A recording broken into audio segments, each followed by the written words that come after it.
Hello, my name's Reese, and today we're going to talk about an orc I painted. I'm going to walk you through how I got this guy. Okay, gotta get it the right way. How I painted this guy. So, let's go. So the first thing I did, taking a base of green, I darkened it down slightly with a bit of black and started to fill in all the shadowed areas.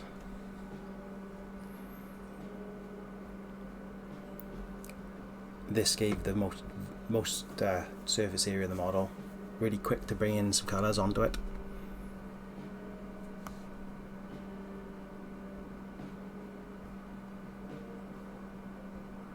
From there then we added, no, we didn't do it then. We just the base colour of that green then on the high areas, filling that in, avoiding the shadows. And to start then we mixed the darkened green and the normal green together to start bringing a transition colour in, and we started working that between the two colours. Anywhere they met, just sort of overlapping both colours to sort of bring in a bit of a blend.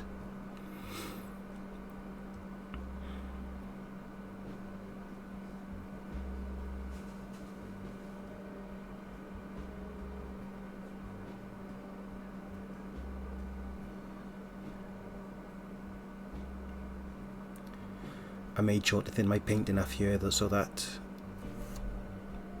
it would almost tint across the two colours. And then taking some brown, we fill out the leather trousers. And on this part I've started with the highlight first.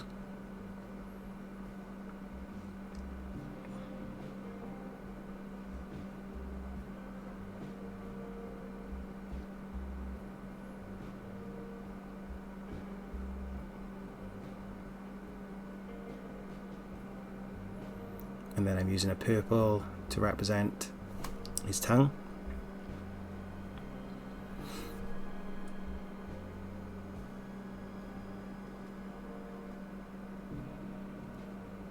And a bit of red then for the gums.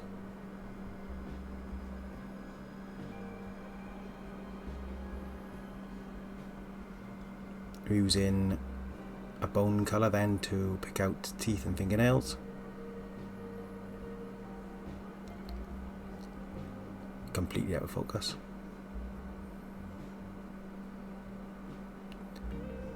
You can see the look of concentration on my face.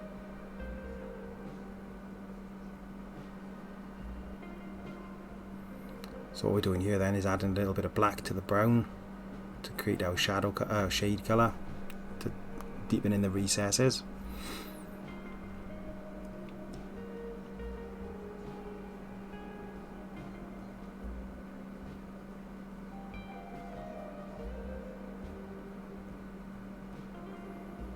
And then this model's only got one eye, so we're trying to pick out that one eye nice and carefully.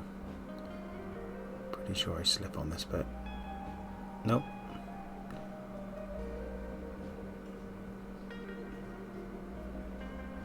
And then we start to fill out the additional armour parts. For my choice I've gone with a bit of red.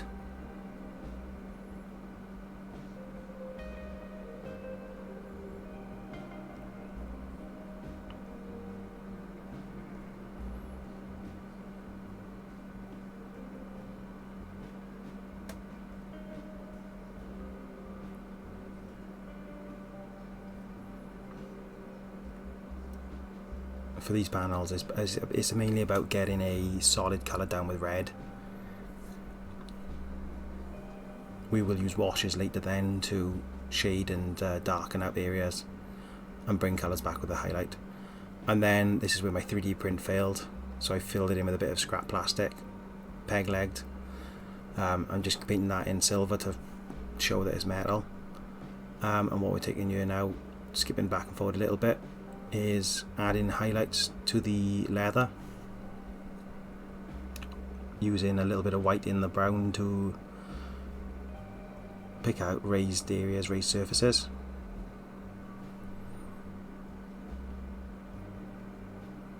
And it's going to stand out at first, but the paint will dry and mix in a bit more. We're using then a tan leather to differentiate from the brown of the leather trousers. Try and add the tiniest bit of paint then to the eye. So at this point then, I think this was about 2 hours in, I decided that was the end of my painting session, so I was going to apply my first wash. I think this is a Agrax Earth shade, I believe, potentially a null oil. But just a really dark wash basically to sit in the recesses and take everything down a notch, because I decided that I wasn't quite happy with how bright and luminous the ork was.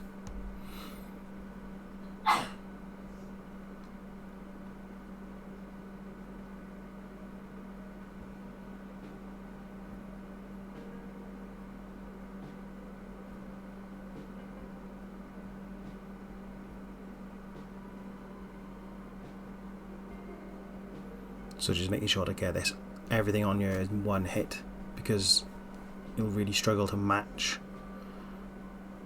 if you've got patches missing. As you can see then, start of day 2, I decided to go back over them with a bit of a mix of slightly different greens, bringing out the highest points again then. I used the zenithal more as a reference point for myself.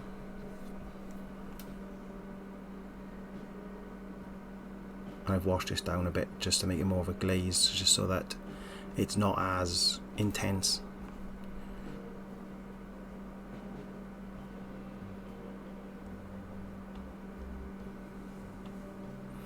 And all I'm doing here is hitting the big flat surfaces on the muscles, avoiding any recesses as much as possible.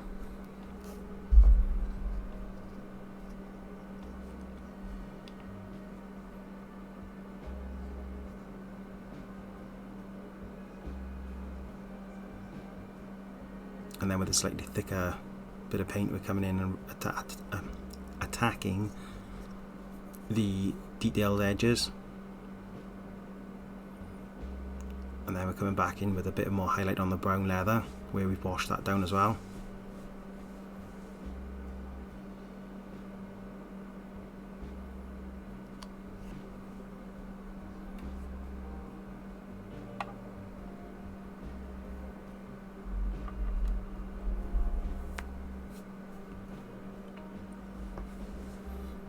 And we're taking just the same bone colour and bringing it back to pick out highlights on that edge then.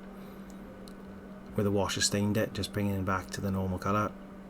And we're going the same again with the red, using the standard colour.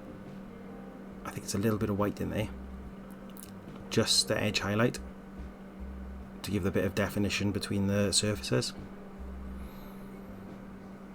And like I said earlier, it starts out quite bright, but it will dull down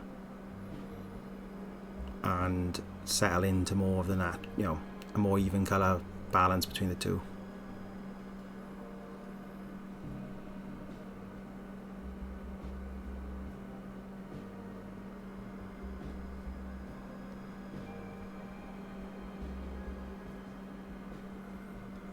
And at this point I'm just going around all the colours I've laid down from the day 1 with the same highlight colours. I just realised I'm wearing the same shirt.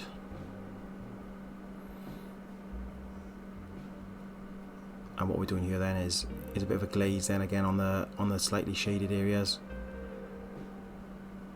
just to change the tone a little bit and build a bit more depth.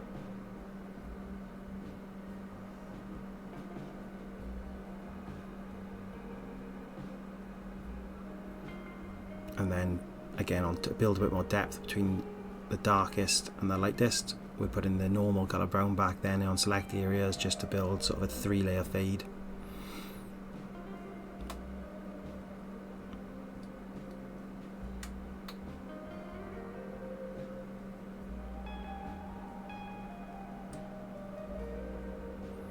And then we started on the base, just a very quick and dirty watered down brown.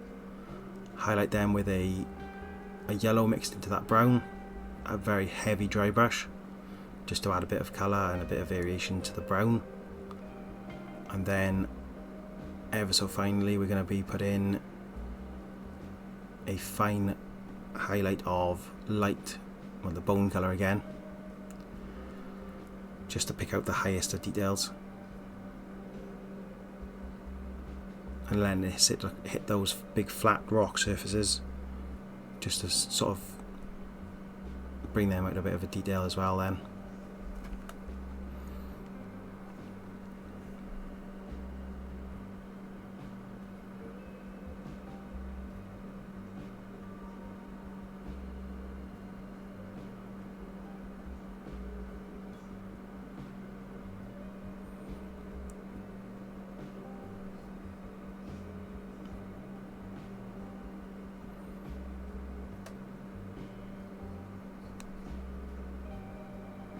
And as you can see, I haven't painted the steel on the boots at the bottom,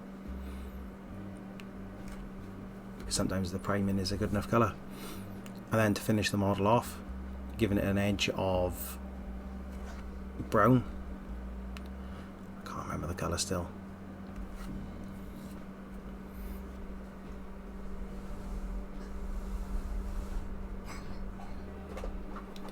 It is burnt sienna.